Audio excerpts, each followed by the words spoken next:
Ya, vamos a continuar entonces con este taller de la segunda venida del Señor Jesucristo. Digo taller y no un seminario porque nos falta tiempo y sesiones para poder hacer un realmente seminario profundo. Como se van a dar cuenta, independientemente de la cantidad de estudios que hagamos, no vamos a alcanzar a ver todos los temas que se podrían ver de este tema tan amplio y tan importante.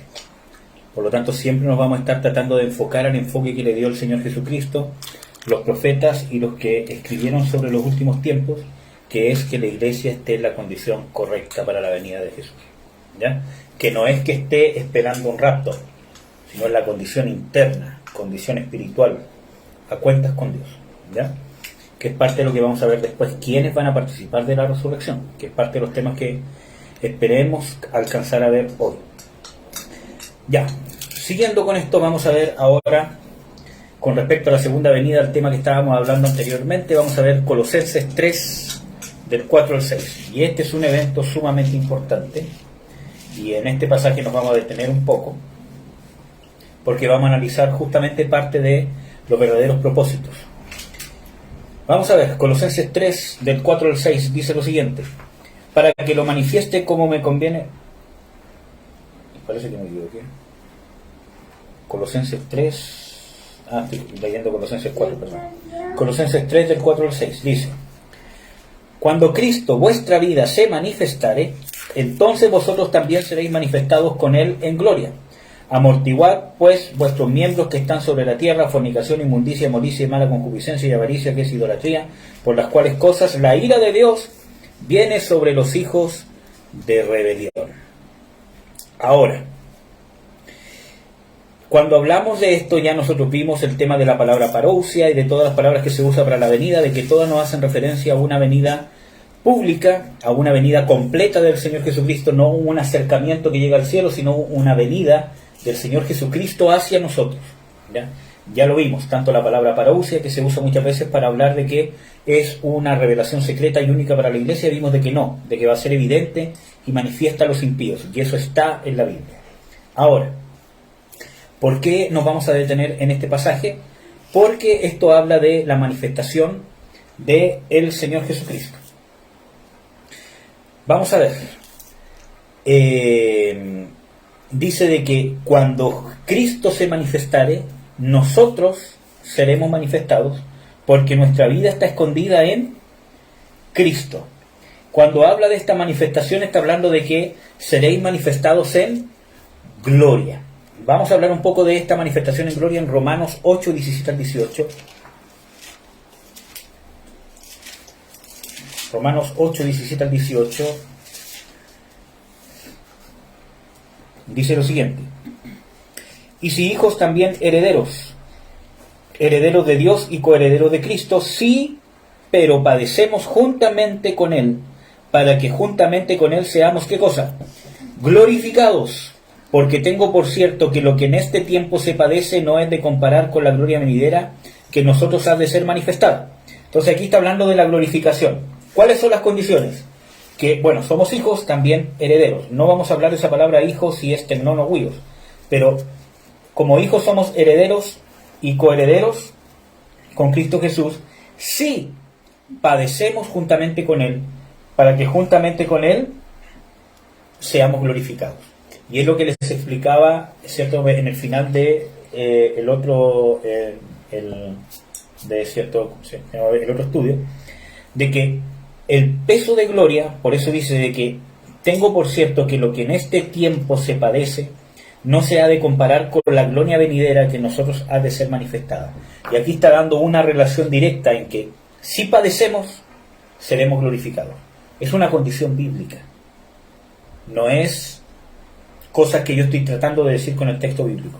Si padecemos juntamente con Jesús, juntamente con Él seremos glorificados. Y eso nos va a introducir después a otro tema.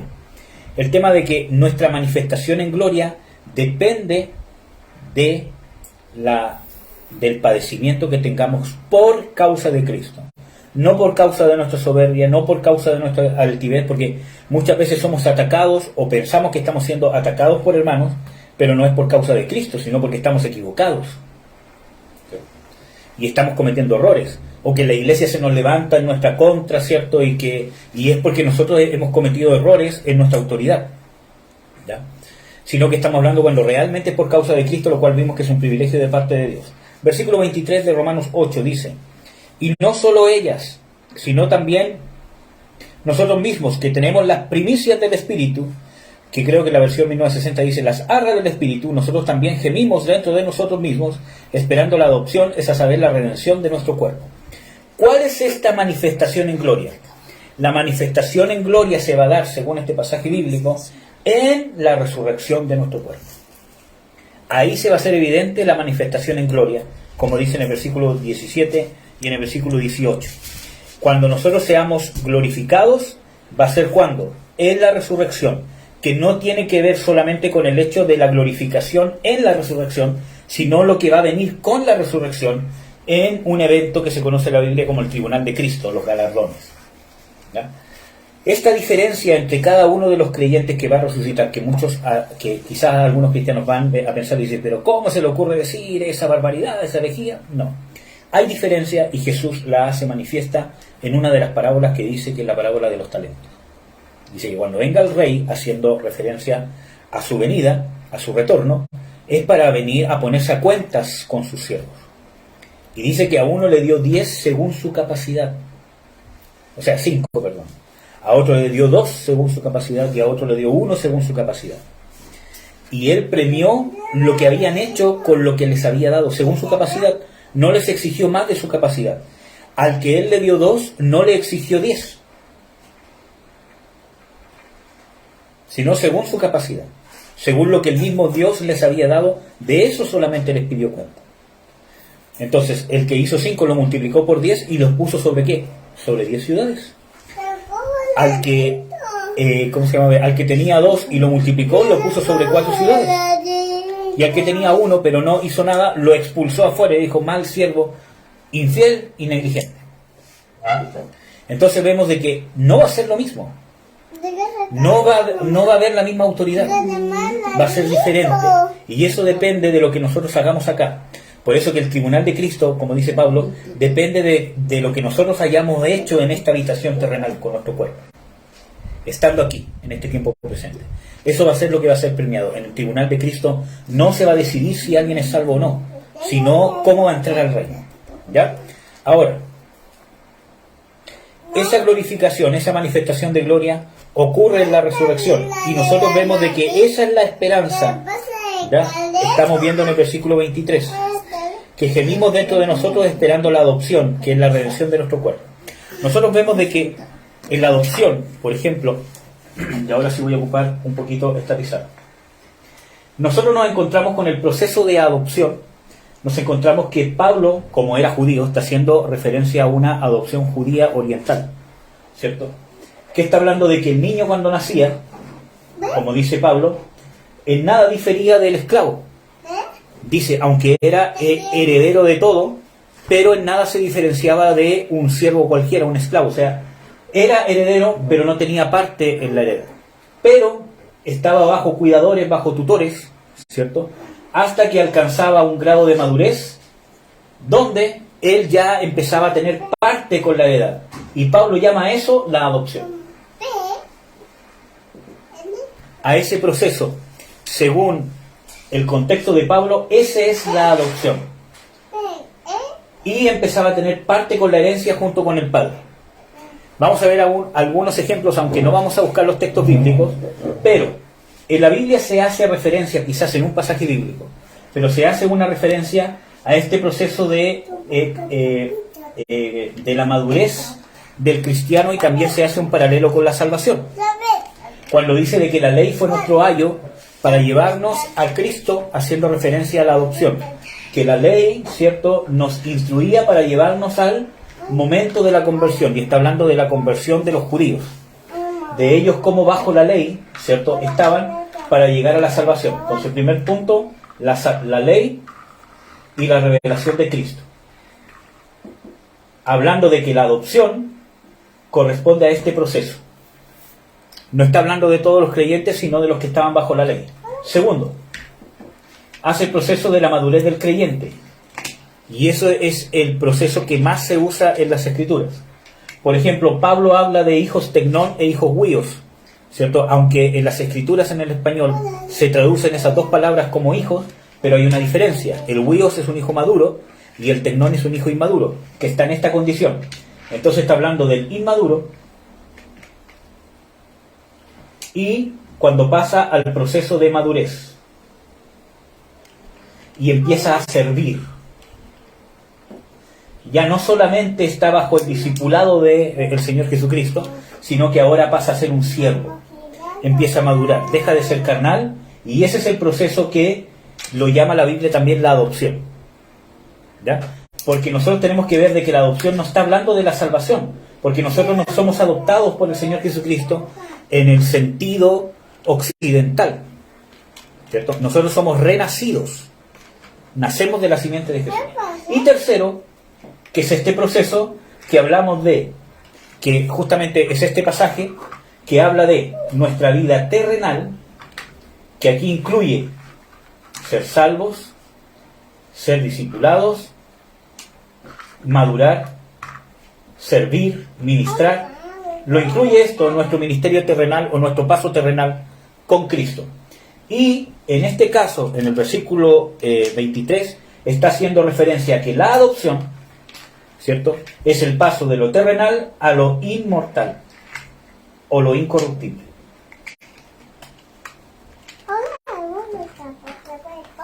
Que podríamos hablarlo de la resurrección o la transformación, como ya lo hemos visto, o la victoria sobre la muerte.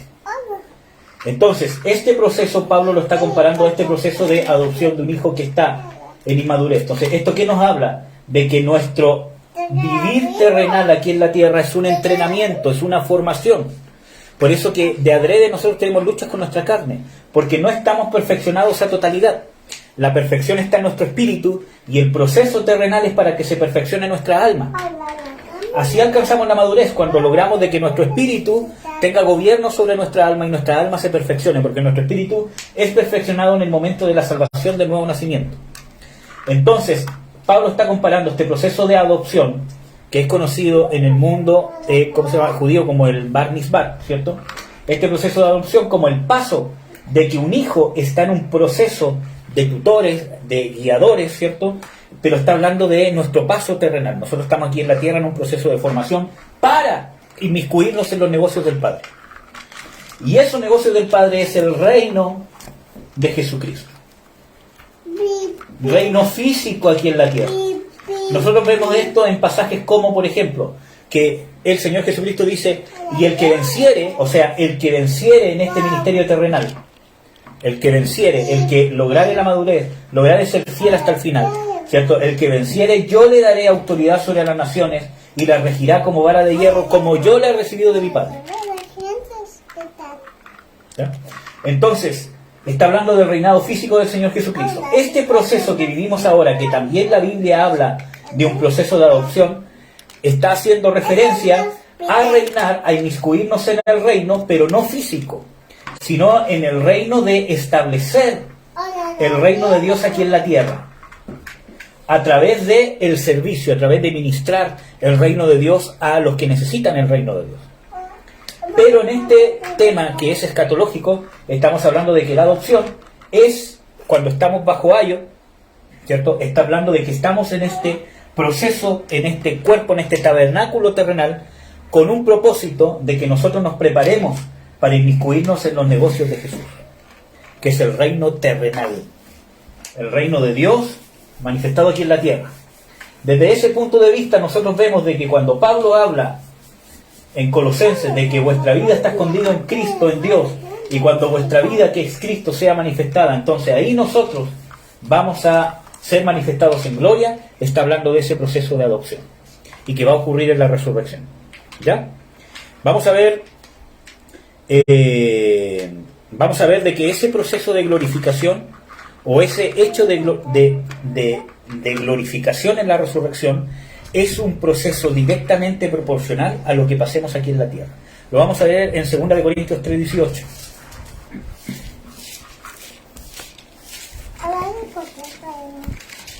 Segunda de Corintios 3:18 dice lo siguiente: Nadie se engañe a sí mismo. Si alguno entre vosotros parece ser sabio en este... No, parece que me equivoqué.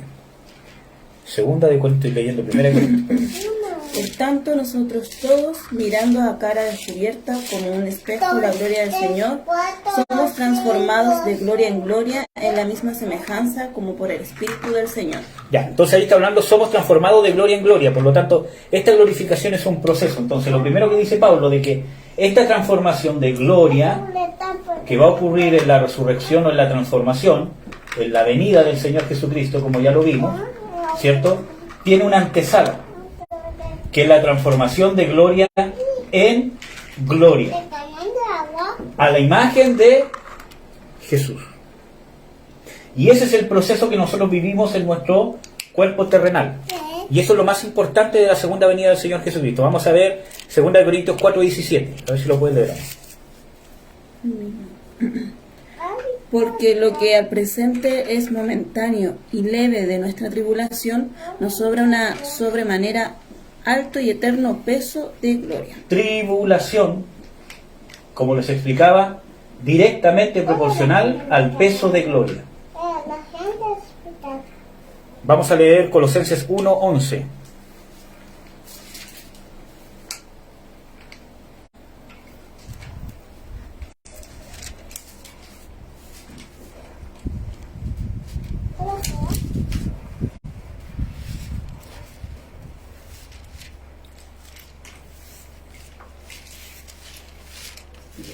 Sí, pero...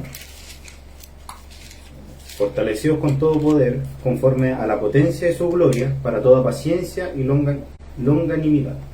Somos fortalecidos acá en este tiempo presente con la potencia de ¿qué? De su gloria para hacer ¿qué cosa? Fortalecidos con toda tolerancia, largura de ánimo, con gozo. Y aquí hay una palabra que nos va a sonar harto. La tribulación es directamente proporcional a la gloria que se manifiesta en nosotros para la gloria venidera. Esta es la promesa. En esto tenemos que enfocarnos cuando estudiamos la segunda venida del Señor Jesús. La gloria venidera. La gloria venidera no es escapar de la tribulación. La gloria venidera no es que vamos a estar aquí nosotros jajay mientras está pasando abajo, sino que aquí dice de que el peso de gloria es directamente proporcional con la tribulación. La Biblia dice de que es necesario de que entremos al reino de Dios por muchas tribulaciones. Y en esto hay controversia porque dice ya, y dice muchas tribulaciones, pero no dice la gran tribulación. Pero lo vamos a ver más adelante. Solamente quería hacer este paréntesis y ahora vamos a retomar el tema principal. Entonces, esta manifestación, cuando se manifieste en nuestra vida, es esta palabra que estábamos viendo, o estas palabras que estábamos viendo de la manifestación pública de Cristo. Y en esta manifestación pública de Cristo ocurre la resurrección, ocurre nuestra transformación y ocurre simultáneamente la glorificación. Aquí no lo separa. Dice, cuando Cristo se manifestare, que supuestamente es esa manifestación oculta, nosotros seremos manifestados en gloria. Entonces, eso ocurre en una segunda venida supuestamente que es oculta. ¿O dónde va a ser esa manifestación en gloria? Vamos a ver de que va a ser visible al mundo. Vamos a ver de que Jesús tiene que dar testimonio de quién es su iglesia, de quién es su pueblo. Y eso lo vamos a ver, por ejemplo, en algunos pasajes, como por ejemplo cuando el Señor Jesucristo habla del juicio, ¿cómo se llama? A las naciones. Porque ahí está juzgando al mundo. Ese no es el tribunal de Cristo. Cuando Él dice, cuando tuve sed, fuiste a verme, o sea, cuando estuve preso fuiste a verme, cuando estuve enfermo me curaste. Ahí está juzgando al mundo que no es cristiano, porque dice, cuando se lo hiciste a uno de estos pequeñitos, me lo hiciste a mí. Y tiene que mostrar a los pequeñitos. Estos eran mis pequeñitos. Para que el mundo se dé cuenta de que los que decían ser cristianos, realmente el Dios que vino sobrenaturalmente, que está imponiendo su trono y su reino, es el Dios de los cristianos. ¿Ya? Vamos a ver. La manifestación en gloria del Señor Jesucristo. Porque aquí vimos de que en Colosenses 3 del 4 al 6 dice de que cuando Jesucristo se manifiesta en gloria, y esa palabra gloria está hablando de una manifestación una manifestación abierta, glorificada, brillante. Esas palabras en griego hablan de algo brillante, algo que se ve, ¿cierto?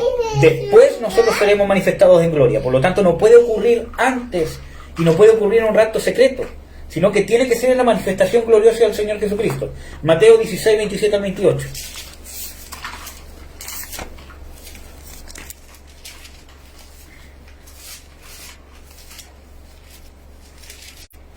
Mateo 16, 27 al 28 dice: porque el Hijo del Hombre vendrá en la gloria de su Padre con sus ángeles, y entonces pagará a cada uno conforme a qué, a sus obras. De cierto os digo, hay algunos de los que están aquí que no gustarán la muerte hasta que hayan visto al Hijo del Hombre viniendo en su reino. Entonces aquí estamos hablando que, primero, el Señor Jesucristo está diciendo, algunos que están aquí, ¿dónde? En la tierra, que verán al Hijo del Hombre viniendo ¿en qué? En su reino. ¿Qué más? Está diciendo, ¿cierto?, de que será visto el Hijo del Hombre viniendo en su reino, como ya les dije, ¿cierto?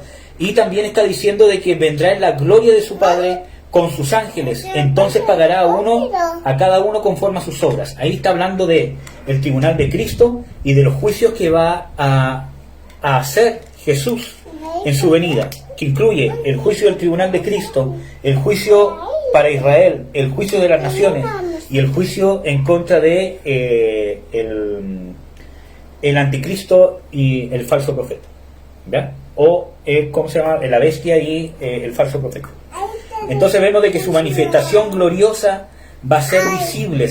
Dice de que los que estén aquí en la tierra lo van a ver viniendo en su reino, y eso no va a pasar en la atmósfera. Dice, será visto. ¿Ya? Ahora, Mateo 19, 28. Mateo 19, 28 dice lo siguiente: y Jesús les dijo, de cierto os digo que vosotros que me habéis seguido en la regeneración está hablando de qué? De la regeneración, de la resurrección, de la transformación, ¿ya? En la regeneración, cuando se sentará el Hijo del Hombre en el trono de su gloria, vosotros también os sentaréis sobre 12 tronos para juzgar a las 12 tribus de Israel. ¿Cuándo va a pasar esto? No puede pasar en algo secreto, porque dice cuando Jesús se siente en su gloria. Y eso es algo evidente. Esa es una palabra que está hablando de algo glorificado, de algo visto, de algo que brilla, de algo que es notorio, donde se está sentando. Y cuando habla de sentarse en su trono de gloria, no está hablando necesariamente de un trono físico, está hablando de la autoridad y de sentarse a juzgar, cuando un rey se sentaba para juzgar, para ejercer los juicios. Entonces vemos de que esta manifestación en gloria no es solamente para la iglesia, sino es también para el mundo que va a recibir los juicios de Dios. No puede ser secreto. Y dice de que va a ocurrir en la regeneración. Por lo tanto, en la resurrección, cuando es la resurrección, en la regeneración, como lo dice aquí el mismo Señor Jesucristo, es su manifestación gloriosa, no es oculta. Es su manifestación gloriosa donde se sienta a juzgar los juicios que Dios le ha dado para hacer. Porque el Padre a nadie juzga, todo el juicio lo dio el Hijo. De los de la iglesia y de los impíos también. Amén. Mateo 24, 30. Estamos viendo de que Colosenses 3:4 nos dice de que primero ocurre la manifestación gloriosa de Jesús y después nosotros ocurre nuestra manifestación gloriosa. Colosenses 3:4 nos muestra este orden. Manifestación gloriosa de Jesús. Dice, cuando se manifieste Jesús, que es vuestra vida, entonces nosotros seremos manifestados en gloria. Los creyentes. Esto no es algo que estoy diciendo yo, lo dice el pasaje de 3:4. Nos ordena estos eventos. Nosotros no vamos a ser manifestados en gloria si primero no se manifiesta Jesús en gloria. Estamos viendo de que esta manifestación en gloria es evidente y Jesús se sienta para juzgar. Es con Z, ¿sí? Para juzgar en una manifestación gloriosa no solamente a la iglesia, sino que incluso en este pasaje estaba haciendo referencia a los juicios contra los impíos. Vamos a ver Mateo 24:30 de esta manifestación gloriosa. Entonces se mostrará la señal del Hijo del Hombre en el cielo, y entonces lamentarán todas las tribus de la tierra y verán al Hijo del Hombre que vendrá sobre las nubes del cielo con grande poder y Gloria. Entonces, aquí vemos de que lo verán, su manifestación en gloria. ¿Lo verán quiénes? Todas las tribus de la tierra. Esto lo dice Mateo 24. No, hijo, que estoy ocupadito. Mateo 24, 29. No, 30, perdón. Mateo 24, 30. Lo dice claramente, de que en su venida, en su manifestación en gloria, lo verán todas las tribus de la tierra. Entonces, ¿qué es lo que estamos diciendo acá? De que su manifestación en gloria lo van a ver todas las tribus de la tierra, no hay discusión con eso. Lo dice la Biblia textualmente. No se puede discutir. Cuando venga en su gloria, lo verán todas las tribus de la tierra. Pero cuando venga en su gloria, dice de que primero debe venir en su gloria, según Colosenses 3.4, ¿cierto? Según Colosenses 3.4, primero Jesús se manifiesta en gloria y después nosotros somos manifestados en gloria. ¿Pueden leer otra vez el texto de Colosenses 3.4 al 6? No, 3.4 solamente. Entonces, vamos a ordenar estos eventos con lo que realmente dice la Biblia. No estamos poniendo rompecabezas, ni cosas oscuras, ni aún que esta palabra dice esto y la otra dice esto y esta palabra se usa aquí y se usa allá, tratando de acomodar una teoría. Estamos viendo lo que dice la Biblia. Colosenses 3.4. Cuando Cristo, vuestra vida, se manifieste, entonces vosotros también seréis manifestados con Él en gloria. Seréis manifestados con Él en gloria. Y aquí nos está diciendo el texto bíblico de que no solo nosotros vamos a ser manifestados en gloria, sino que seremos manifestados con Él en gloria. Por lo tanto, la manifestación en gloria del Señor Jesucristo, de eso depende la nuestra. Cuando Él sea manifestado, entonces nosotros seremos manifestados en gloria con Él.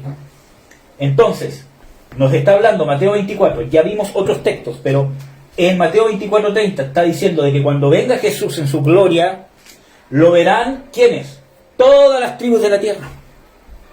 Entonces, ¿puede ser esta, lo que está hablando en Colosenses 3.4, una manifestación oculta? No puede ser, porque cuando venga en su gloria va a ser visto de todas las tribus de la tierra. Y lo otro, cuando venga en su gloria, es cuando nosotros vamos a ser manifestados en gloria. No va a pasar antes. Entonces nuestra manifestación en gloria es después de Mateo 24:30. O en Mateo 24:30. Porque cuando Él se manifestara en gloria y se ha visto todas las tribus de la tierra, entonces con Él nosotros seremos manifestados en gloria. No está hablando de que antes nosotros fuimos manifestados en gloria y ahora está hablando de que en su manifestación en gloria nosotros seremos manifestados. Entonces no cabe un arrebatamiento oculto, una manifestación oculta de Jesús. Ya vimos de que según las palabras en griego no da, ni aún por el significado de las palabras en griego, ni de parousia, ni de las otras palabras que revisamos. No da ni siquiera el mismo significado de la palabra. ¿Ya? Entonces, ojo con su manifestación en gloria. Vamos a ver. Lo verán todas las tribus de la tierra. Marcos 13:26. Que es un paralelo de este mismo pasaje. Marcos 13:26 dice: y entonces verán al Hijo del Hombre que vendrá en las nubes con mucha potestad o poder y gloria. Y lean el 27, hermanos, aunque no lo vamos a ver todavía, pero leamos el 27. Entonces enviará sus ángeles y juntará sus escogidos de los cuatro vientos desde el cabo de la tierra hasta el cabo del cielo. Entonces, esa palabra entonces nos dice después que todas las tribus de la tierra lo vean, según Marcos 13, entonces juntará sus escogidos. ¿Qué dice esta teoría que divide en dos partes esta venida? Que aquí no se está refiriendo a la iglesia, porque supuestamente la iglesia fue raptada, que ya vimos que no cabe. Pero aquí dice de que esos escogidos se está refiriendo al pueblo de Israel. De que es un recogimiento horizontal, como me dijo una persona una vez, que no encontré ningún asidero bíblico, y que no es un recogimiento vertical. ¿Ya? Pero no vamos a meternos en eso porque creo que no tiene sentido. Sino que aquí dice que juntará sus escogidos de los cuatro vientos desde el cabo de la tierra hasta el cabo de ¿qué? del cielo. Si bien en Mateo 24 habla de que de los 4 puntos de la tierra, pero aquí está hablando de tierra y cielo. Está incluyendo a quiénes, a los que están en el cielo. ¿Con quién? ¿Dónde están los justos? En el cielo. Descenderán con Jesús desde el cielo y tomarán sus cuerpos, resucitarán, nosotros seremos transformados con ellos, y así, transformados, recibiremos al Señor Jesucristo en el aire y continuaremos el descenso de Jesús acompañándolo aquí en la tierra. ¿De dónde lo recogerán entonces? Vamos a ver más adelante, ahora no lo vamos a poder ver para no perder el hilo del tema, que aquí dice que los escogidos se está refiriendo al pueblo de Israel. Pero vamos a ver de que la Biblia habla de que estos escogidos son la iglesia del Señor Jesucristo. No lo vamos a ver ahora con texto bíblico, lo vamos a ver más adelante, pero vamos a ver de que los escogidos se está refiriendo a los escogidos de Dios que están dentro de la iglesia. No es toda la iglesia, es parte de la iglesia. ¿Ya? Eso. Vamos a ver ahora Lucas 21, del 25 al 27.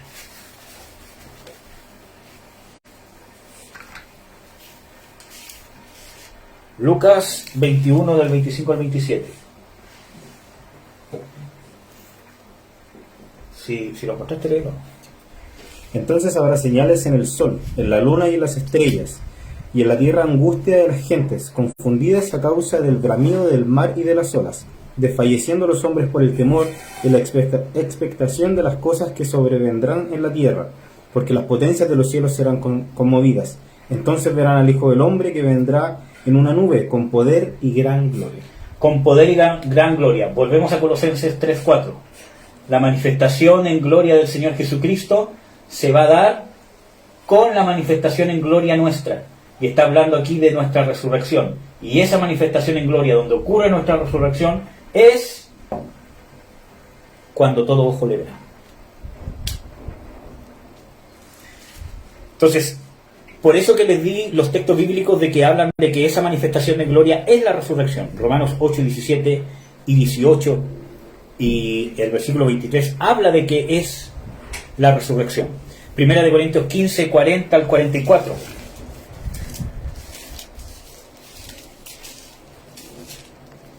Primera de Corintios 15, 40 al 44. Dice: y cuerpos hay celestiales y cuerpos terrenales, mas ciertamente una es la gloria de los celestiales y otra la de los terrenales. Otra la gloria del sol y otra la gloria de la luna, otra la gloria de las estrellas, porque una estrella es diferente a otra en gloria. Así también en la resurrección de los muertos se siembra en corrupción, se levantará en incorrupción. Se siembra en vergüenza, se levantará con gloria. Se sienta en flaqueza, se levantará con potencia. ¿Cómo venía el Señor Jesucristo según Marcos 13 y Lucas 21? Con gran potencia y gloria, o poder y gloria. Entonces se levantará en poder, se levantará en gloria. Se siembra cuerpo animal, resucitará cuerpo espiritual. Hay cuerpo animal y hay cuerpo espiritual. Vamos a ver este mismo capítulo, el versículo 49 al 54. Dice: y como trajimos la imagen del terreno, traeremos también la imagen del celestial, hablando de Jesús. Esto empero digo, hermanos, que la carne y la sangre no pueden heredar el reino de Dios, ni la corrupción hereda la incorrupción. He aquí os digo un misterio: todos ciertamente no dormiremos, mas todos seremos transformados en un momento, en un abrir de ojos, a la final trompeta, porque será tocada la trompeta y los muertos serán levantados sin corrupción, y nosotros seremos transformados, porque es menester que esto corruptible sea vestido de incorrupción y esto mortal sea vestido de inmortalidad. Y cuando esto corruptible fuere vestido de incorrupción y esto mortal fuere vestido de inmortalidad, entonces se efectuará la palabra que está escrita: se olvida es la muerte en victoria. Entonces, ¿aquí qué está hablando? Nosotros tenemos que ver de que el pasaje principal de esto es la victoria sobre la muerte, la gloria, el cuerpo glorificado, el cuerpo espiritual que está hablando Pablo en todo el contexto bíblico que vimos antes. Entonces, está hablando de la resurrección. Aquí, ¿cierto? En Colosenses 3:4, que cuando Jesús se manifestare, entonces nosotros seremos manifestados en gloria juntamente con Él. Ahí está hablando de la gloria. Dice de que se siembra en vergüenza, se levantará en gloria. Se siembra en debilidad, se levantará en ¿qué? Poder. Y está hablando directamente de la resurrección y como evento circunstancial la transformación. Entonces vemos de que cuando se manifiesta Jesús en gloria y en poder, todo ojo lo ve. De eso no hay duda. Y no es mis palabras, no es mi teoría. Se lo estoy mostrando que la Biblia lo dice. Después vamos a analizar las señales del sol y de la luna, que salen ahí en Mateo, en Marcos y en Lucas, ¿cierto? Cómo también nos ordenan este acontecimiento. Pero lo vamos a ver más adelante. Ahora solamente estamos tratando de poner argumentos, ¿ya? O de derrocar argumentos que muchas veces han estado errados. Vamos a ver Mateo 25, 31 al 32. Gracias. Mateo 25, 31 al 32.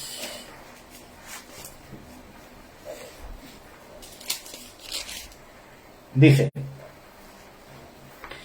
y cuando el Hijo del Hombre venga en su gloria, otra vez lo mismo, y todos los santos ángeles con él, entonces se sentará sobre el trono de su gloria, y serán reunidas delante de él todas las gentes, y las apartará los unos de los otros como aparta el pastor las ovejas de los cabritos. Entonces, cuando venga el Señor en su gloria, otra vez, voy a escribirlo, cuando venga en su gloria, se sentará en su trono de gloria, que ya vimos que ese trono hace referencia al juicio. Y aquí tenemos el pasaje que nos habla justamente de eso. Y reunirá a ¿quiénes? A las naciones. ¿Quiénes lo verán entonces? ¿Es oculto? No puede ser oculto. Y dice de que cuando Jesús se manifieste en gloria, entonces nosotros seremos manifestados en gloria juntamente con Él. ¿Cuál es el problema con esto? Que si nosotros dividimos la segunda venida en dos partes, estas dos partes dicen lo siguiente. Primero viene, ¿cierto?, en una venida secreta, deteniéndose en los cielos atmosféricos. Ocurre la resurrección de forma secreta, nadie se da cuenta que nadie resucita. Ocurre la transformación en forma secreta, nadie ve esa transformación, sino simplemente en un abrir y cerrar de ojos, nosotros estamos en el cielo transformados. Y aquí, según esto, en este momento nosotros somos glorificados. Porque pasamos de estar de este cuerpo inmortal a este cuerpo, o sea, este cuerpo mortal a este cuerpo inmortal, y cuando dice de que esto se siembra en debilidad, después va a ir en poder, en vergüenza, después en gloria. Aquí debería ocurrir esto porque no podríamos estar en la presencia de Jesús si no somos transformados o somos resucitados. Eso está en la Biblia, eso está claro. ¿Cuál es el problema con esto? De que dice de que cuando Jesús se manifieste en gloria, nosotros seremos glorificados con Él. Pero según esta teoría, esta no es la manifestación en gloria. Porque en todos los pasajes que vimos recién, la manifestación en gloria, todo ojo lo ve. Todas las tribus. Ahora vemos de que cuando Él se sienta en su gloria, en el trono de gloria, juzga a las naciones. Entonces, ¿cómo puede ocurrir después? Hay algo que no puede ser. Esto no podría pasar. Y si no pasa esto, la transformación tampoco, la resurrección tampoco. Entonces, no tiene cabida. Y no es una conjetura. Ya vimos de que las palabras griegas que se usan para hacer la diferencia ya no tienen cabida ya para dividir la segunda venida en dos partes, ¿cierto? Pero ahora estamos poniendo más argumentos de que los contextos bíblicos tampoco dan cabida, ¿ya? A ver, según el Tesalonicenses 1:9.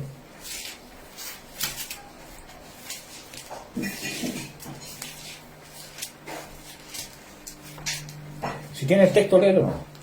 Los cuales sufrirán pena de eterna perdición, excluidos de la presencia del Señor y de la gloria de su poder.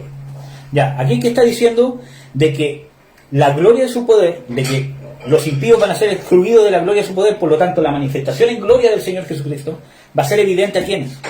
A los impíos. Va a ser evidente. De esa manera va a estar dando testimonio de que van a estar excluidos de su gloria. Pero ¿cómo se va a cumplir este pasaje si es algo secreto? Si el mundo no se da cuenta para dónde se fueron los cristianos. Porque fue un rapto. O sea, hay gente aquí, de repente está, y nadie sabe si fueron los extraterrestres, si fueron los ovnis, si se lo llevaron, si murieron, si desaparecieron, si fue Thanos, ¿cierto? Con el chasquido de los dedos. Nadie sabe. Perdón por eso. Entonces, de que ¿Cómo se va a cumplir esto de que ellos van a saber de que están destituidos de la gloria si no tienen idea de que la iglesia está en gloria con el Señor Jesucristo arriba? ¿Cómo se puede cumplir esta palabra? Que realmente ellos sepan, vean, testifiquen a través de la manifestación en gloria, que ya vimos de que la Biblia dice de que la manifestación en gloria de Jesús, todo ojo lo verá, todas las tribus lamentarán. Y ellos verán de que ellos están excluidos de esa manifestación en gloria, de que los que están con Jesús siendo glorificados, ellos no están en la presencia de Jesús. Están recibiendo los juicios de Dios, que es la ira de Dios, la ira del Cordero. ¿Ya?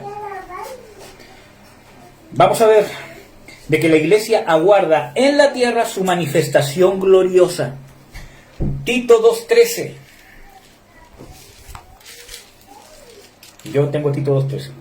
Dice: esperando aquella esperanza bienaventurada y la manifestación gloriosa del gran Dios y Salvador nuestro Jesucristo. ¿Esperando qué? La esperanza bienaventurada, que es la victoria sobre la muerte, hermano. Estar con Jesús para siempre. Porque estar con Jesús para siempre conlleva que para estar con Él tenemos que entrar y poder heredar en lo incorruptible. No puede ser en este cuerpo físico. Por lo tanto, conlleva el proceso de la transformación y de la resurrección. ¿Y esperamos dónde? Acá en la tierra. Por eso de que la Biblia no está haciendo referencia al rapto. Porque si no diría, nosotros vamos a esperar en las nubes la manifestación gloriosa de Jesús. No lo nombra en ninguna parte. Dice de que esperamos aquí en la tierra una manifestación gloriosa, y el arrebatamiento es un evento circunstancial de nuestra espera. Vamos a ver, 1 Pedro 4:13. Si no encuentra, léelo al tiro. Ya, yo lo encontré, perdón. Antes bien, gozaos en que sois participantes de las aflicciones de Cristo, para que también en la revelación de su gloria os gocéis en triunfo. Y miren este pasaje que es interesante, 1 Pedro 4:14. ¿4:14 era o 4:13? 4:13. Nos dice, ¿qué cosa? Gozaos de que sois participantes de las aflicciones de Cristo. Ya, aflicción. O tribulación, que es lo mismo. No vamos a hablar si esto es la gran tribulación o no, solamente aflicción y tribulación para el creyente. Dice que somos participantes de las aflicciones de Cristo, para que también en la revelación de su gloria os gocéis con triunfo. Revelación de su gloria. Entonces, si nosotros dividimos la segunda venida en dos partes, nosotros tendríamos que decir obligadamente de que esta revelación de su gloria es la venida secreta. Pero nosotros vemos de que la Biblia, cuando habla de toda la manifestación en gloria de la segunda venida del Señor Jesucristo, dice de que se evidenta a los impíos, todo ojo lo verá, será visto y lamentarán todas las tribus de las naciones, etcétera, etcétera. Entonces ya no tiene cabida.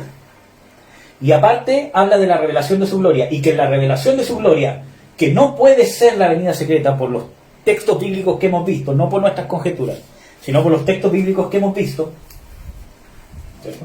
En la revelación de su gloria, nosotros que estamos en aflicción, ahí nos gozaremos.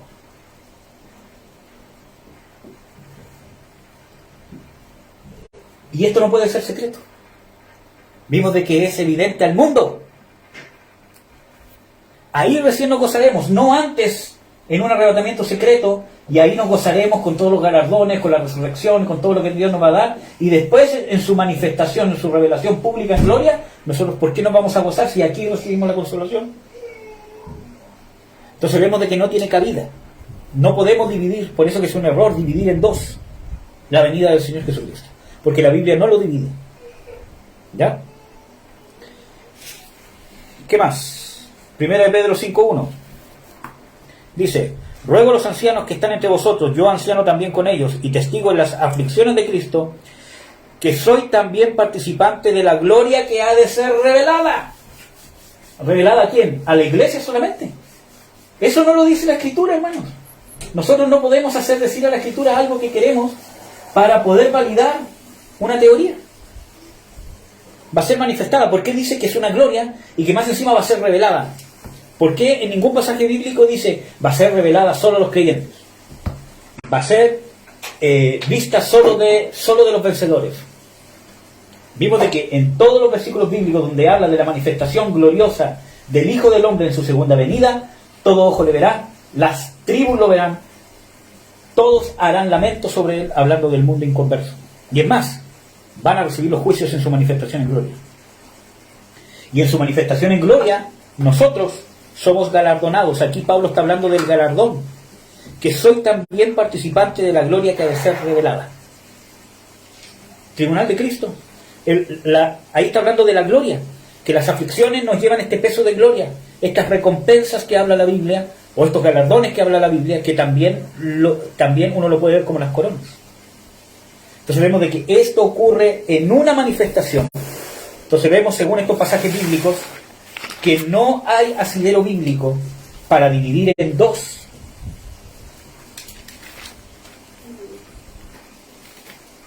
Sí. No hay asidero bíblico para dividir en dos la venida del Señor Jesucristo. La venida del Señor Jesucristo, lo que hemos visto hasta ahora, pero lo vamos, cierto, a seguir viendo. La venida del Señor Jesucristo es una, y es su manifestación en gloria. En su manifestación en gloria nosotros vamos a ser glorificados. Eso conlleva la resurrección y los galardones.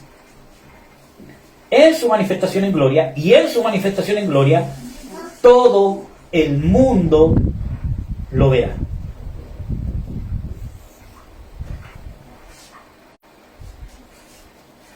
No son dos, es uno. Amén. Hemos visto pasaje por pasaje. Ahora, sigamos. Primera de Juan 3:2.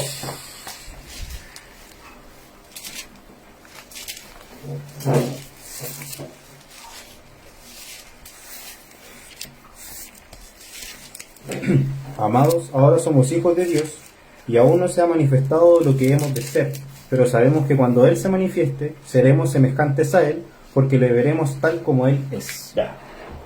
Aquí nos dice, primera de Juan 3:2. Cuando Él se manifieste, hablando de Jesús, obviamente, ¿qué dice? Cuando Él se manifieste, ¿cierto? Seremos semejantes a Él porque le veremos tal cual es. Seremos semejantes. ¿De qué está hablando esto? Ya con los versículos bíblicos que hemos visto hasta ahora. De la resurrección. De la transformación, que lo podemos resumir en la glorificación.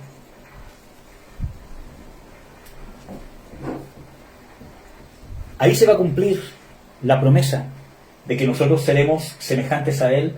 En nuestros cuerpos seremos resucitados a su semejanza. Ahora, esa palabra manifestación que ocupa en 1 de Juan 3:2 para la manifestación de Jesús, ocupa nuevamente la palabra fanerao, que es hacer aparente, brillante, público. Entonces, en su manifestación pública, nosotros vamos a ser semejantes a Él, y esto es en la resurrección y la glorificación.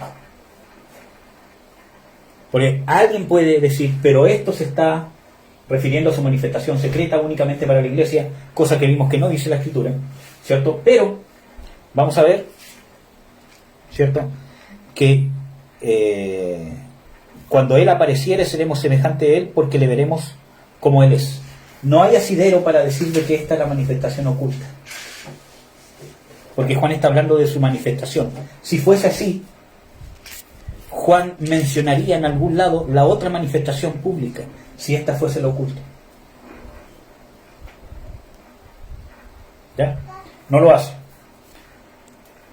Ya. Entonces, dice, primero esa palabra en griego para la manifestación de Jesús, ya vimos que es fanerao, hacer aparente, brillante, algo público, algo que brilla. Y dice, lo veremos. Dice, no antes. En esta manifestación pública lo veremos, no antes. ¿Ya? Y el versículo 3, vamos a ver. Cualquiera que tiene esta esperanza en Él se purifica como Él también es limpio o es puro, dice en otra. Dice, se purifica. ¿En qué esperanza se purifica? ¿En la esperanza del rapto secreto? para escapar de la gran tribulación? ¿Cuál es la esperanza? La manifestación de lo que realmente somos. Porque dice, hijitos, nosotros somos hijos de Dios, pero aún no se ha manifestado lo que hemos de ser, sino que se va a manifestar cuando Jesús se manifieste. Lo mismo que decía en Colosenses 4:3 o 3:4. 3:4. Entonces, nuestra esperanza es de que aún no se ha manifestado lo que hemos de ser. ¿Y qué es lo que falta que se manifieste? La redención de nuestro cuerpo. Nosotros vimos, ¿cierto?, de que Pablo habla de que tenemos el Espíritu, tenemos las arras del Espíritu. ¿Ustedes saben qué significa esa palabra arras? Cuando habla de que nosotros tenemos las arras del Espíritu y lo usa hablando de la resurrección. Esa palabra arras, sí, esa palabra arras es la palabra garantía. Cuando yo hago un contrato, una compra y doy un adelanto. Y eso a mí me garantiza que esa persona no lo va a vender, que ya es mío. Pero falta todavía concretar la transacción. Esas son las arras del Espíritu. El Espíritu dentro de nosotros, que vive en nosotros, que nosotros seamos templo del Espíritu Santo, nos da, es la garantía que Dios nos da de que nos va a resucitar, de que nos dio vida eterna. No hay garantía mayor que eso. El mismo viviendo en nosotros. ¿Ya? Ahora vamos a ver. Abrir y cerrar de ojos. 1 Corintios 15, 51 al 58.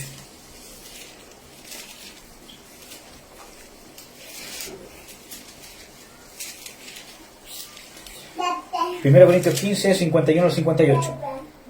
Dice lo siguiente: he aquí os digo un misterio, que ya vimos que no es un misterio único de Pablo, y que es cierto, el misterio es la glorificación, la resurrección, cómo los que están vivos van a ser glorificados y cómo los que están muertos van a ser traídos con Cristo y van a ser resucitados, ¿ya? Para cumplir sus promesas de ¿dónde está muerte tu aguijón? Perdón. Sigamos.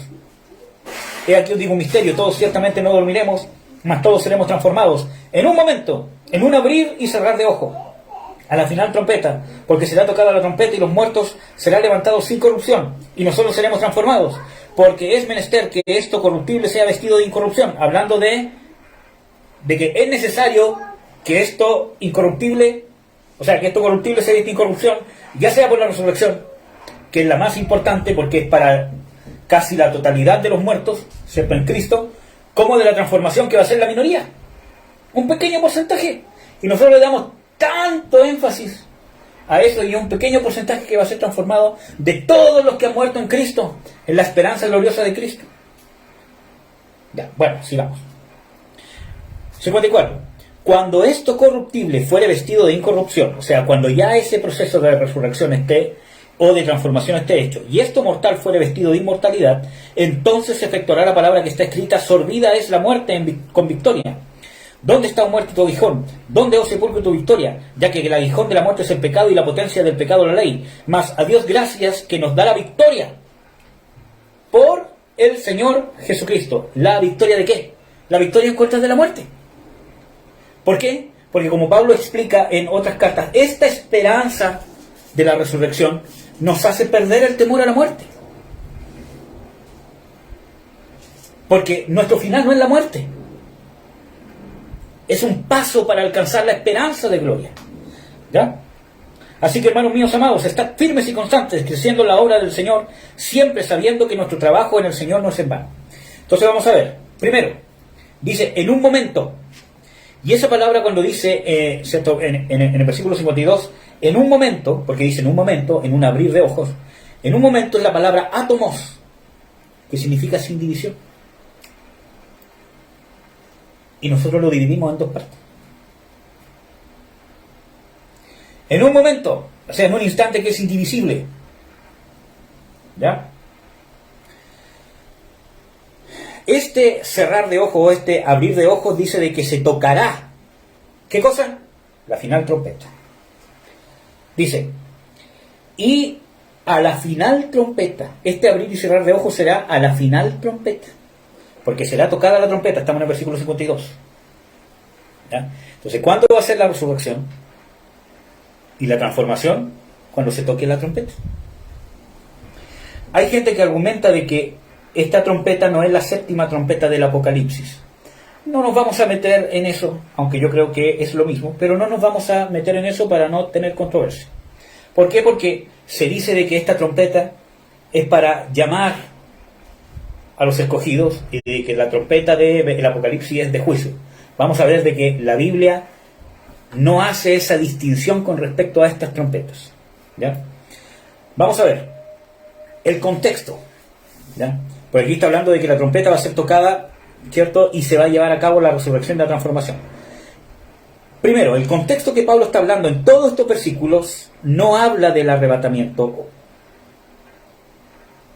ni aún lo nombra, porque no dice que vamos a recibir al Señor en el aire. Lo hace en otro pasaje, pero en este no. Se está enfocando en la resurrección. Tampoco dice de que vamos a escapar de la gran tribulación. No nombra la tribulación en ninguna parte. ¿Qué más dice? Sino se enfoca en la necesidad de heredar en cuerpo glorificado para que se cumpla la victoria sobre la muerte. Ese es el enfoque. Y por eso que es correcto hacer, por eso que es interesante y es necesario hacer una correcta hermenéutica. Ustedes ven de que los mismos pasajes bíblicos que hemos visto, los mismos pasajes bíblicos en sí mismos, nos muestran de que no podemos dividir la venida del Señor Jesucristo en dos partes. Y eso que todavía no hemos hecho, que sí lo vamos a hacer, tomar el tronco de la enseñanza de Jesucristo que ordena los últimos tiempos cronológicamente y analizar a la luz de ese tronco todos estos pasajes de Pablo, de Daniel y de Apocalipsis principalmente. Todavía no lo hemos hecho. Hemos visto que los mismos pasajes, las mismas palabras en sí mismas, nos muestran de que no podemos dividir en dos la segunda venida. Es antibíblico. Vamos a analizar un poco de la trompeta. La trompeta es una palabra que, o sea, esta palabra de trompeta que se usa acá es la palabra en griego que significa salpik. Creo que lo escribí bien. Salpik, con X al final. Y habla de la final trompeta. Vamos a hablar un poco de esa trompeta. Mateo 24, 31. Vamos a ver pasajes donde esa misma palabra en griego se usa y se traduce como trompeta. Es la misma palabra, no es una diferente. Mateo 24, 31. Y enviará a sus ángeles con gran voz de trompeta, y juntarán a sus escogidos de los cuatro vientos, desde un extremo del cielo hasta el otro. Ya. Entonces, vemos otra vez. Mateo 24, 31 dice que enviará a sus ángeles con gran voz de trompeta. ¿Y qué decía en Primera de Corintios 15, 52? A ver si lo puedes ver otra vez y yo me voy a quedar en Mateo. En un momento, en un abrir y cerrar de ojos, a la final trompeta, porque se tocará la trompeta y los muertos serán resucitados incorruptibles y nosotros seremos transformados. Se tocará la trompeta y al sonar de trompeta ocurre la resurrección y la transformación. Nos está ordenando, ¿cierto?, los eventos. Mateo 24, 31 dice, se me perdió, está en el 25, ya. 24:31, y enviará a sus ángeles con gran voz de trompeta. ¿Los ángeles van a tener voz de trompeta? Dice de que los enviará Jesús con voz de trompeta. Trompeta. Alguien puede decir, pero hermano, aquí dice final trompeta y aquí dice solo trompeta. Ya, lo vamos a dejar ahí. Pero Pablo también dice de que vendrá Jesús con voz de arcángel, con trompeta de Dios. Vamos a ver Primera de Tesalonicenses 4:16. A ver si lo puede buscar mi amado hermano Frank. Vendrá con trompeta de Dios. Vamos a ver que aquí en Primera de Corintios 15:52 y aquí en Mateo 24:31 nos dice de que enviará a sus ángeles con voz de trompeta. ¿Ya? Y ¿qué dice el versículo 31? Juntará a sus escogidos de los cuatro vientos de un cabo del cielo hasta el otro. Juntará a sus escogidos.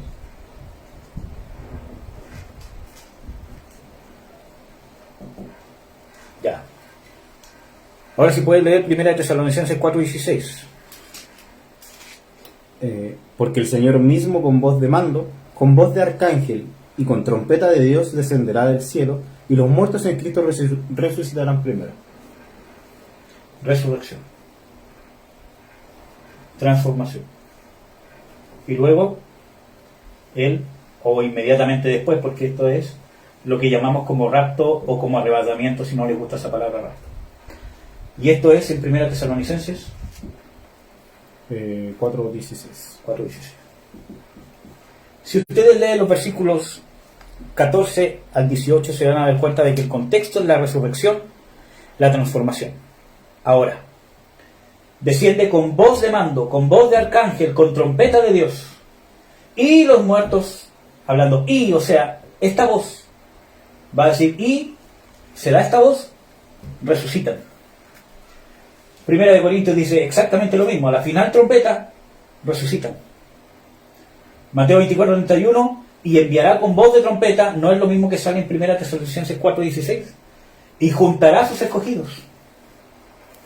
Ese proceso de juntar a los escogidos no es el rapto. Juntar a los escogidos, hermanos amados, que habla de, dice, escogido de los 4 vientos de un cabo del cielo hasta el otro. Está hablando de todos los escogidos. Y habla del proceso de la resurrección. Por eso que este pasaje en Mateo 24:31, si bien no está hablando del rapto en sí, está hablando del proceso de resurrección y de transformación que conlleva como consecuencia, ¿cierto?, un arrebatamiento, porque de algún momento tienen que subir a recibir al Señor en el aire. Y este es el único pasaje en 1 Tesalonicenses 4:16, ¿cierto?, o creo que es el 17, que dice que seremos arrebatados para recibir al Señor en el aire. Ningún otro pasaje lo dice. Y hacemos una doctrina terrible del arrebatamiento. Y es nombrado una vez en la Biblia. Entonces, ahora ustedes pueden decir, hermano, que usted está equivocado, porque esta trompeta, pese a que la palabra en griego es la misma palabra en griego, esta trompeta es una voz de trompeta para recoger al pueblo. ¿Por qué? Porque en el pueblo de Israel, como dicen esta forma de pensar, en el pueblo de Israel había un toque de trompeta, ¿cierto?, para la guerra. Entonces, cierto tipo de sonido de trompeta, el pueblo lo escuchaba y sabía que se tenía que preparar para la guerra. Porque no había un WhatsApp para decirle, oye, vienen los enemigos, pónganse todos en guerra, y eran millones de personas. Entonces había un sonido de trompeta específico que era para que las personas salieran para la guerra. Había otro tipo de sonido que era para convocación para reunión. Entonces había cierto sonido de trompeta que decía, tenemos que ir donde está Moisés, ¿cierto?, porque es una convocación. Y habían quizás más sonido de trompeta, ¿cierto?, pero principalmente estos dos. Entonces está diciendo de que esta trompeta, ¿cierto?, es la trompeta para convocación. Por lo tanto está hablando del arrebatamiento. Esta también está hablando del arrebatamiento. Y sí está hablando del arrebatamiento, pero esta voz de trompeta, ¿qué es? ¿Es de guerra? ¿O es de convocación también? Si es para reunir a los escogidos. No hay diferencia. No es de guerra, no es de alabanza, no es de coronación a un rey. ¿Es para qué? Juntar, recoger, llamar. Entonces, aún en su propio razonamiento, estas 3 trompetas son lo mismo. No me estoy metiendo con la 7ª trompeta del Apocalipsis, aunque la vamos a ver después. Solamente con estos pasajes nos damos cuenta de que todo esto nos dice de que el arrebatamiento es posterior al sonido de la trompeta, posterior al sonido de la trompeta, posterior al sonido de la trompeta. Pero según ellos, Mateo 24:31, cuando pasa Mateo 24:31 ya ocurrió el arrebatamiento, hace rato, hace 7 años atrás, o 3 años y medio atrás.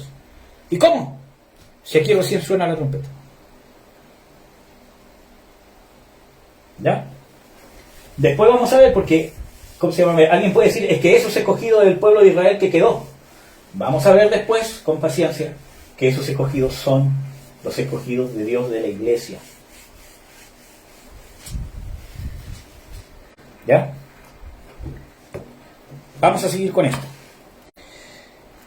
Ya. Entonces, ¿qué orden nos da todo esto? 1 Tesalonicenses 4:16, suena la trompeta de Dios, desciende con trompeta, ocurre la resurrección, ¿cierto? En el 18 vamos juntos a recibir al Señor en el aire y así siempre estaremos con el Señor. En 1 Tesalonicenses 4 ¿cierto?, del 14 al 18, no nombra nada de escapar de la tribulación. Y es el pasaje que más se usa para el arrebatamiento. Y que vamos a escapar de la gran tribulación. No nombra nada de escapar de la tribulación. El tema central es la resurrección y la transformación. La promesa no es ser arrebatados. La promesa es transformarnos o resucitarnos para estar siempre con el Señor. Vamos a ver un pasaje que nos habla de estar con el Señor. 1 Corintios 5, 4, 9. Porque acuérdense que en 1 Tesalonicenses 4, 16 o 4, 17, perdón, dice de que se va a ocurrir la resurrección, va a sonar la trompeta, va a ocurrir la resurrección, la transformación, vamos a ser arrebatados para recibir al Señor en el aire y estar así siempre con Él. Dice así, no allí, porque vamos a continuar el descenso con Él a la tierra, porque el propósito de Jesús es venir a la tierra, ¿ya? Y nosotros esperamos desde la tierra a Jesús. El único tema que lo vamos a ir a recibir cuando venga acá a la tierra. Bueno, vamos a ver. 1 Corintios 5, 4, 9. Si lo encontraste, léelo nomás. En el nombre de nuestro Señor Jesucristo, reunidos vosotros y mi espíritu, con el poder de nuestro Señor Jesucristo. El tal sea entregado a Satanás para destrucción de la carne, a fin de que el espíritu sea salvo en el día del Señor Jesús. ¿No es buena vuestra jactancia? No es ese, perdón, me equivoqué. No es ese, me equivoqué.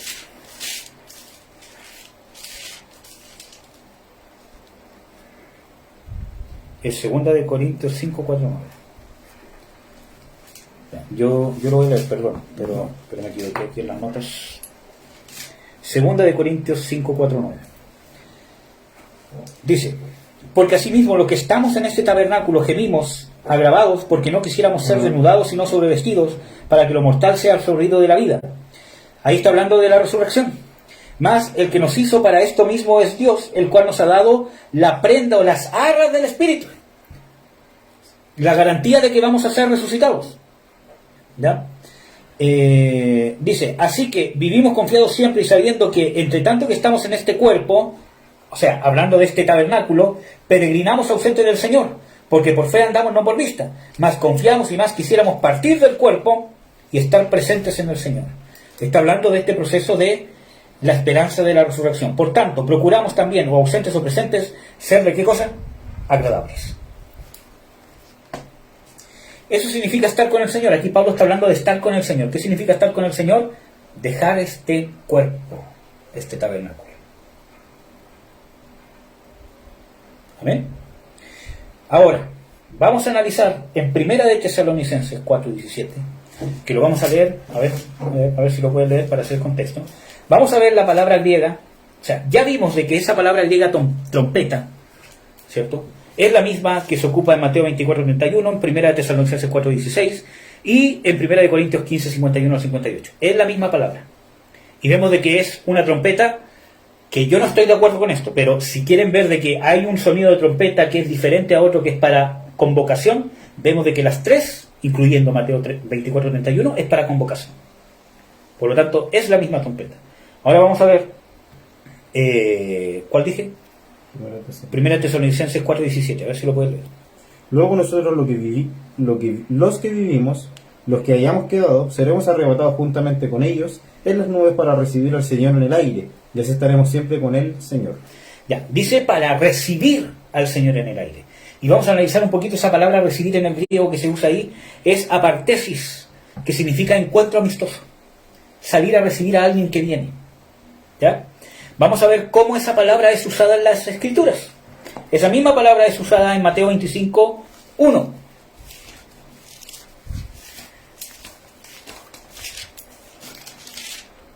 Mateo 25:1. Veamos. Entonces el reino de los cielos será semejante a 10 vírgenes que tomando sus lámparas salieron a recibir al esposo. Ya. El versículo 6. 25:6. Sí. Y a la medianoche se oyó un clamor. Aquí viene el esposo, salid a recibirle. Ya. Aquí se usa esta misma palabra que se ocupa en 1 Tesalonicenses 4:17 para recibir a Jesús. O sea, se ha arrebatado para recibir. Yo les voy a mostrar aquí, yo creo que ya todos saben cuál es esta parábola de las 10 vírgenes, ¿cierto? Todos saben bien cómo es. Pero vamos a ver, aquí se ocupa la misma palabra en griego, de recibir. Venía el esposo, ¿cierto? Estaban las 10 vírgenes, habían 5 sensatas y 5 insensatas. Más adelante vamos a analizar quiénes son las sensatas dentro del reino de Dios y quiénes son las insensatas y quién es la esposa. Porque ojo, de que las vírgenes sensatas no eran la esposa, ¿ya? El esposo. ¿Y qué fue lo que dijeron? Las 10 vírgenes, tomando sus lámparas, salieron a recibir al esposo. El versículo 6 dice de que se oyó una voz, ¿cierto?, a medianoche, que dijo: ¿el esposo qué? Viene.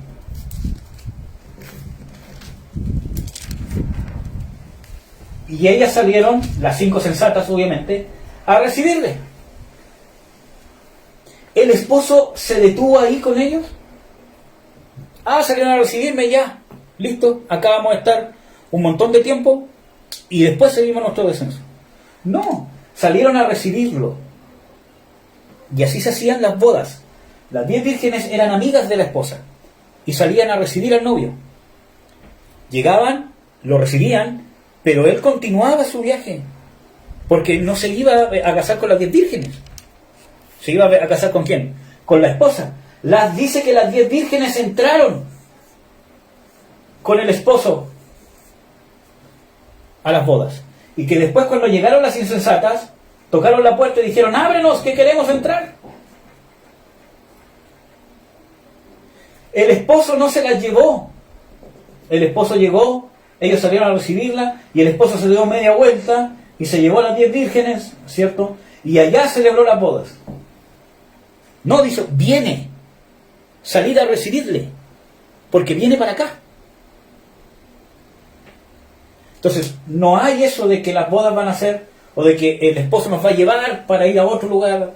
No, dice de que el esposo venía a las bodas, las fueron a recibir y acompañaron al esposo a donde él venía, donde estaban ellas. Porque ellas estaban antes de que él entrara y lo fueron a recibir, antes de que llegara, y después lo acompañaron. Y eso se ocupa, es un lenguaje sencillo.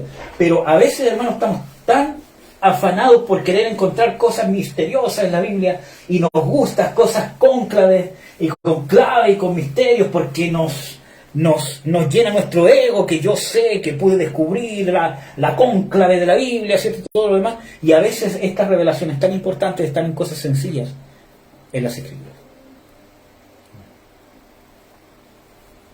Bueno, vamos a ver. Entonces, vamos a ver otro pasaje donde es usada esta palabra recibir. Hechos 28, del 15 al 16. Aunque no está hablando de escatología, pero vamos a ver cómo se usa esta palabra. Hechos 28, 15 y 16. De donde, oyendo de nosotros los hermanos, salieron a recibirnos hasta el foro de Apio y las 3 tabernas, y al verlos, Pablo dio gracias a Dios y cobró aliento. Cuando llegamos a Roma, el centurión entregó los presos al prefecto militar. Ahí nomás. Entonces vemos de que, dice aquí, oyendo de nosotros los hermanos, nos salieron a recibir.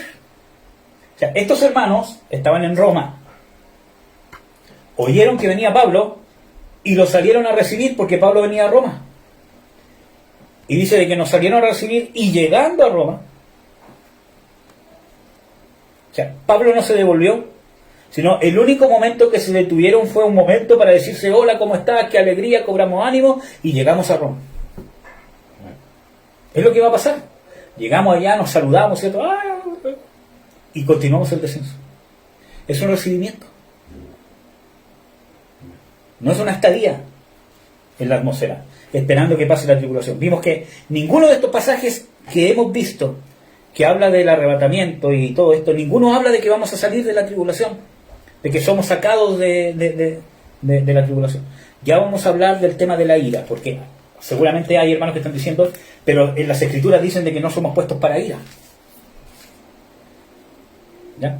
Hay otros pasajes que hablan de las trompetas que vamos a tener que obviar, ¿cierto?, por tema del tiempo, pero se los voy a dar para que ustedes los puedan revisar. Esta misma palabra que se usa en el griego para trompeta, que ya estamos visto, la misma palabra se usa en Apocalipsis 8, en todas las referencias que se hace a trompeta, o en casi todas, en Apocalipsis 9:14, que incluye a las 7 trompetas, ¿cierto? Se usa esta misma palabra en griego. También vemos ejemplo de uso de las trompetas, por ejemplo, en Jeremías 6:17 al 19, que estos pasajes los pueden buscar ustedes, ¿cierto? Y en Oseas 5:8, ¿cierto? Se ocupa esta trompeta como la voz de Dios para un juicio, que alerta de un juicio. ¿Ya? ¿Qué más? En Ezequiel 33 del 3 al 6, ustedes lo pueden buscar, en Oseas 8:1, en Amós 3:6, también se usa la trompeta como una voz de advertencia de parte de Dios de la venida de un juicio, que el juicio ya viene. ¿Qué más? También se ocupa esta palabra en Nehemías 4:20, Jeremías 4:5, Números 31:6 para la guerra. En Jueces 3:27, 6:34 y 1 de Samuel 13:3 se ocupa para la guerra. Y hermanos, nosotros vamos a ir viendo en este estudio, que no sé si lo vamos a poder terminar hoy día, pero que uno de los propósitos de la segunda venida, mire, nosotros vamos a ser resucitados o transformados, vamos a ir a recibir al Señor Jesucristo en el aire, vamos a descender. Jesús, esta es su manifestación gloriosa. Ya vimos de que la Biblia no nos permite dividir esto en dos partes. Esta es su manifestación gloriosa, desde que Él desciende hasta que toca los pies en la tierra. Todo eso es la manifestación gloriosa de Jesús, todo ojo lo verá. No hay ni 3 años y medio entre medio, ni 7 años. Y aquí se van a manifestar los juicios de Dios. Entre esos juicios está el tribunal de Cristo, porque eso va a determinar con qué gloria va a ser glorificado cada uno, como ya vimos. Pero aquí en la tierra, por lo menos, estamos de seguro de que se manifiesta la ira de Dios. Entre esos juicios está el juicio de las naciones, donde Jesús habla de que va a llegar un momento que va a tomar a las personas que no son cristianas y les van a decir: venid al reino de mi Padre, ¿cierto?, que está preparado para vosotros, porque cuando tuve sed me diste de beber, cuando estuve enfermo me fuiste a ver, etcétera, etcétera. Y ellos van a decir: ¿dónde te vimos enfermo? O sea, son personas que no conocen a Jesús. Y Él dice: cuando lo hiciste a uno de estos mis pequeñitos, mostrándole a la iglesia, a mí me lo hiciste. Y le vas a estar dando testimonio que estos eran de ellos. Y a los otros, que van a recibir el juicio como castigo, les va a decir: cuando a mí no me lo hicisteis, o sea, cuando a uno de estos mis pequeñitos no lo hicisteis, a mí tampoco. Ellos dirán: ¿cuándo te vimos? A ellos también les va a dar testimonio que a los que atribularon eran su pueblo, y van a recibir el castigo. Ahora, entre los juicios que se van a manifestar, se va a manifestar el juicio o la ira de Dios sobre la bestia y el falso profeta. Y aquí después vamos a hablar de tiempos, porque nos vamos a dar cuenta, y esto es un dato extra que ya vamos a ver con tiempo, de que la manifestación del inicuo, de aquel inicuo, ¿cierto?, del anticristo, del cuerno, ¿cierto?, del falso profeta y de todo lo demás, va a durar un periodo de tiempo que el libro de Daniel nos habla de 6 años con 4 meses. Ya lo vamos a revisar, no se espanten y no se asusten. Vamos a ver el texto bíblico que lo dice. Pero nos dice de que la tribulación va a durar 3 años y medio.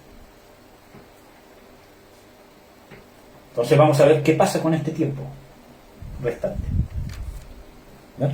Y es cuando recibe justamente el juicio, la ira de Dios, o cuando Dios se encarga de este anticristo, de derrotarlo. Por eso que no es un evento no es un evento inmediato, no es que viene el Señor Jesucristo descendiendo y cuando uno lee, ¿cierto?, el texto y lo destruirá con el resplandor de su venida, cree que mientras viene descendiendo y sale la luz de su venida, el anticristo desaparece. Vemos de que hay un tiempo, y la Biblia lo aclara. Lo vamos a ver después con tiempo y con textos bíblicos. Ahora no, ¿ya? Pero les di un adelanto. Entonces, ¿estamos claros hasta acá? ¿Me puedes decir qué hora es? 5:40. Empezamos a las 4:20, ¿verdad? No, 4:15. 5:15. Ya deberíamos terminar. Lleva 1 hora y media. 5:43. vamos a terminar esto. ¿Puedes contar 15 minutos? Bien. Cuando pasen 15 minutos me cortas. Ya, algunos pasajes, hemos visto hasta ahora 3 errores comúnmente que se cometen. Bueno, no lo voy a escribir porque los voy a borrar. El primer error que vimos, ¿cierto?, es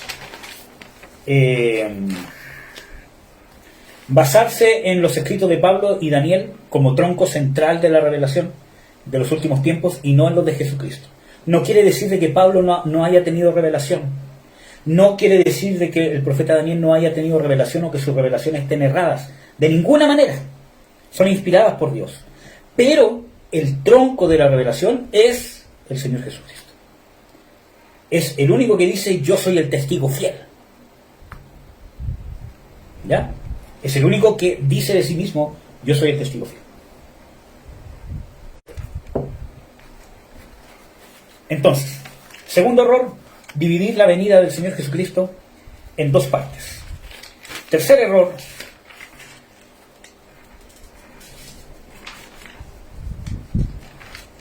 se me enredaba la boca.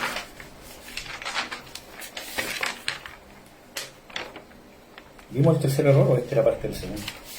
El segundo, parece. Sí, no sé por qué ahí le puse tercero.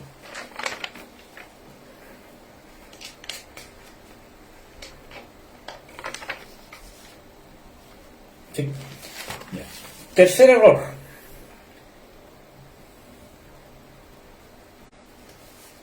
vamos a ver algunos pasajes que hemos malinterpretados con respecto a los eventos escatológicos, principalmente que creemos que hablan de escatología o de los últimos tiempos y no lo hablan.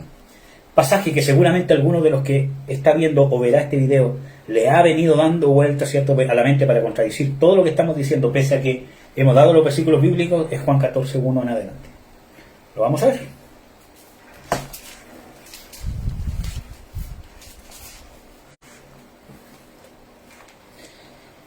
Juan 14:1 en adelante. Y esto sí hay que determinarlo despacio porque esto va a mover harto, ¿cierto?, nuestra forma de pensar con respecto a los eventos escatológicos.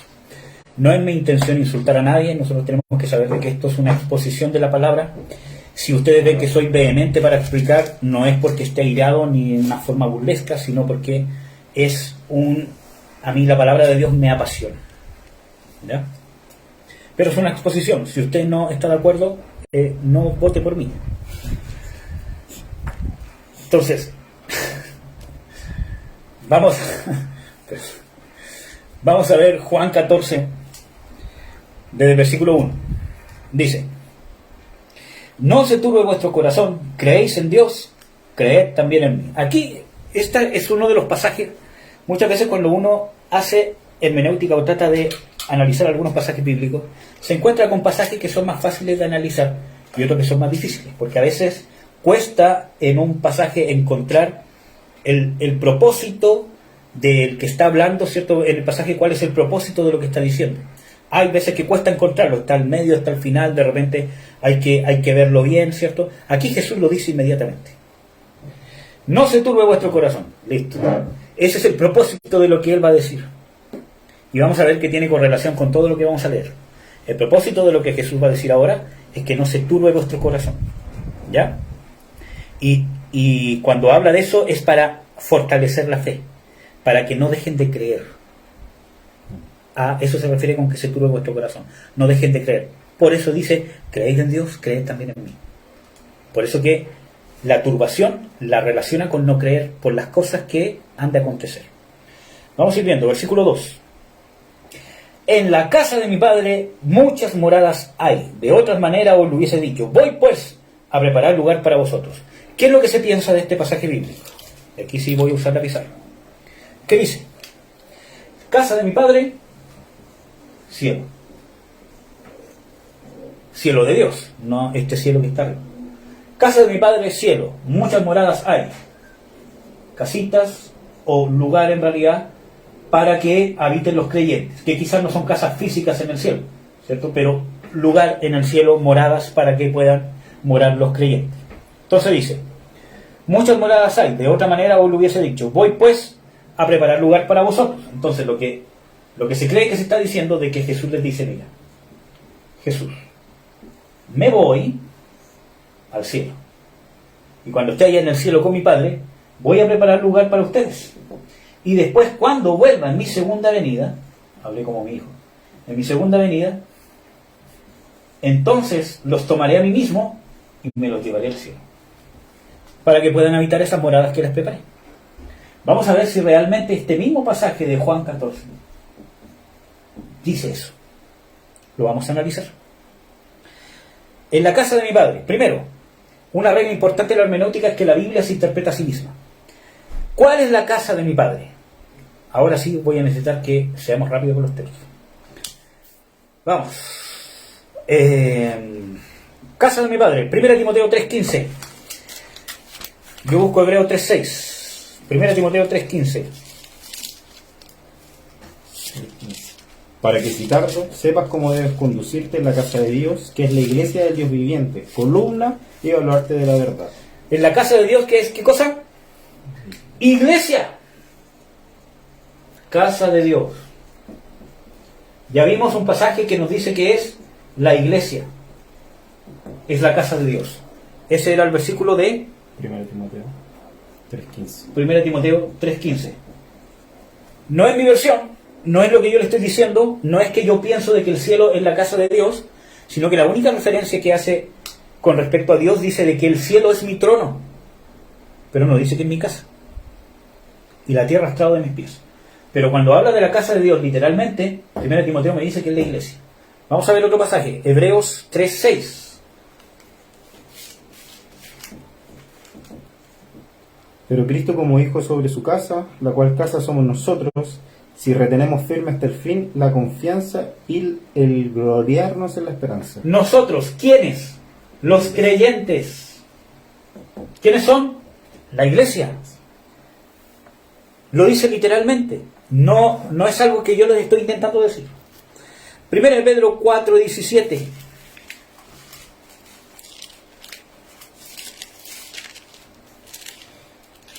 Porque es tiempo de que el juicio comience por la casa de Dios, y si primero comienza por nosotros, ¿cuál será el fin de aquellos que no obedecen el Evangelio de Dios? El juicio comienza por la casa de Dios, y si el juicio comienza por nosotros. Nuevamente, los creyentes. Eso es 1 Pedro, ¿cuánto? 4:17. 4:17. Ahora vamos a buscar Hebreos 10:21.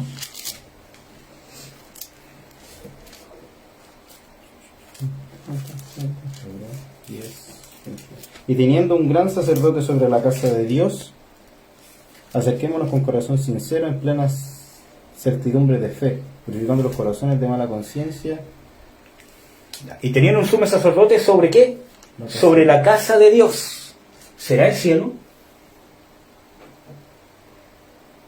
Ahí está hablando sobre la casa de Dios, un gran sumo sacerdote sobre la casa de Dios. Si el mismo libro de Hebreos nombró en Hebreos 3, el mismo autor, que hay muchos creen que es Pablo, otros dicen que no, pero el mismo autor de Hebreos dijo de que la casa de Dios somos nosotros, y en Hebreos 10 dice de que tenemos un sumo sacerdote sobre la casa de Dios, está hablando sobre de que el sacerdote está sobre, o sea, su ministerio está sobre, cubre la casa de Dios, a favor de la casa de Dios, que es la iglesia.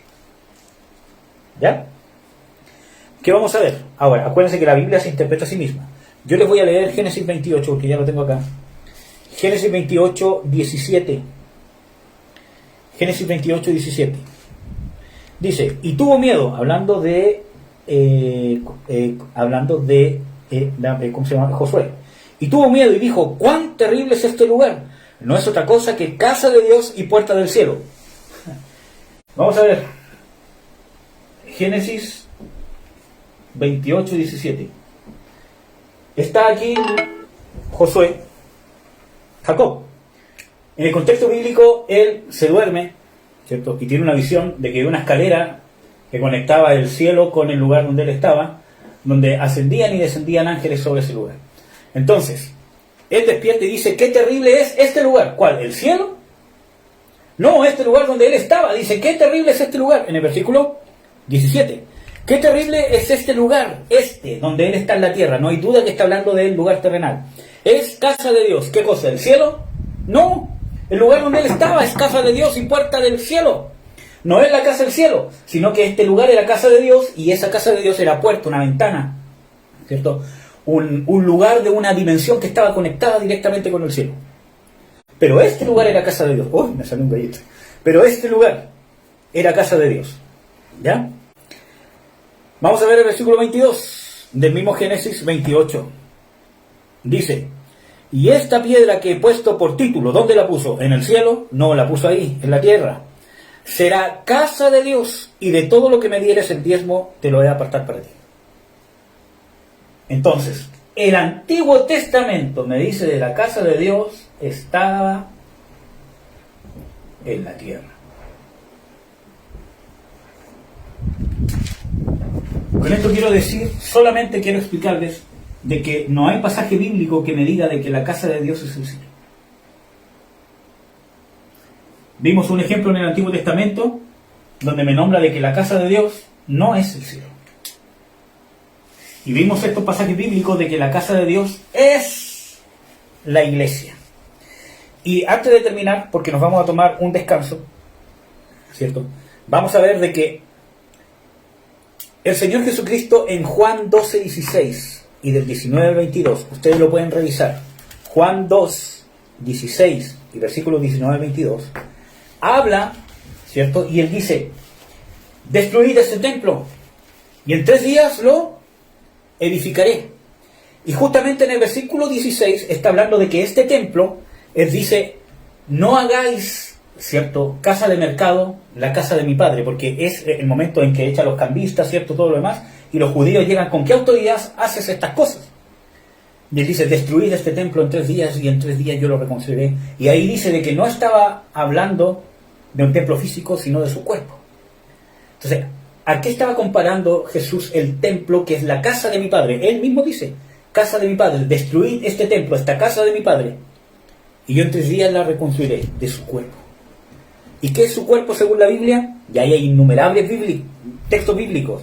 Efesios 1:22 al 23, Efesios 4:12, Colosenses 1:18 y 24, Primera de Corintios 12:27, Romanos 12:5, Primera de Corintios 12:12 al 13, en Efesios 4:16, 5, 2, 3 y 30.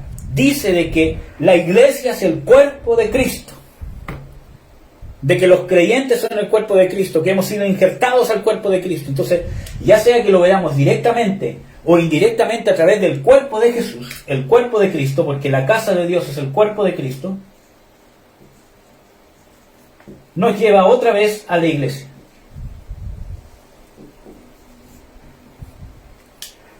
Que no es un templo, obviamente, porque las escrituras dicen de que Dios no habita en templos hechos de manos. ¿Habita dónde? En la iglesia. Y además, la Biblia nos habla de que el creyente es morada del Espíritu. Y este texto sí lo vamos a leer antes de irnos. Efesios 2:22, a ver si lo pueden buscar. Dice de que el creyente individualmente es morada de Dios en el Espíritu.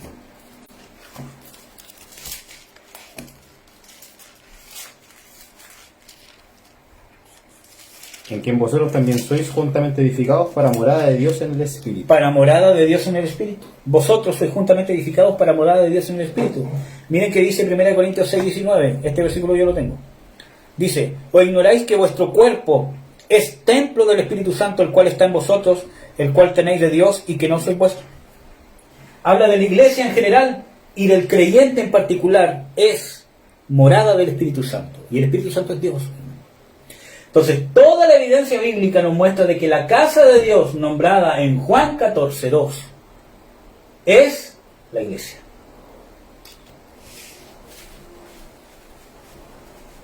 La Biblia nos dice de que la casa de Dios es el cielo. ¿Cuál es el problema? Que nosotros nos dejamos llevar y no dejamos que la Biblia se interprete a sí misma. Aunque nos moleste, hermanos, aunque no nos guste por cómo hablo, que parezco soberbio, arrogante y todo lo demás, aunque no nos guste, sí tenemos que admitir una cosa: de que la casa de Dios es la iglesia. el conjunto de verdaderos creyentes que pertenecen al cuerpo de Cristo. Son morada de Dios, casa de Dios, templo del Espíritu Santo, morada de Dios en el Espíritu, y de que la Biblia no dice de que es el cielo. Entonces, ¿por qué decimos de que Juan 14:2 está diciendo voy a preparar lugar para vosotros en la casa de mi Padre en el cielo? ¿Por qué? Si la Biblia no lo dice. No lo dice, y no lo dice, y no lo dice, hermanos. Nosotros como cristianos tenemos que amoldar nuestra mente y las cosas que nosotros creemos a lo que dice la palabra, y no tratar de encontrar en la palabra avalar lo que nosotros creemos, porque si no, en vez de hacer exégesis, hacemos eisegesis. Y ese es un problema bastante grave. Amén. Bueno, hermanos, vamos a hacer un receso. ¿Qué hora es? Son 4 para las 6. 4 para las 6. A las 6:25 vamos a hacer esta última plenaria. ¿Ya? No vamos a ver todo lo que queríamos ver porque recién voy en la mitad de lo que pensé que iba a ser la primera plenaria. ¿Ya? Creo que hay una pregunta. Ya, mira, después voy a revisar las preguntas y voy a ver si las puedo contestar en la otra plenaria. ¿Ya? ¿Por qué? Porque van a haber muchas preguntas que quizás las van a hacer y ya las respondimos en la primera plenaria o en todo el transcurso de esta plenaria. Así que vamos a ver si las voy a responder. ¿Ya? Y hay preguntas que quizás se van a responder después. ¿Ya? Pero lo importante, hermano, es que si yo tengo alguna duda y yo estoy viendo de que la Escritura me dice una cosa, yo no puedo tratar de ponerle una duda entre medio pese a que la Escritura lo dice claramente. ¿Ya?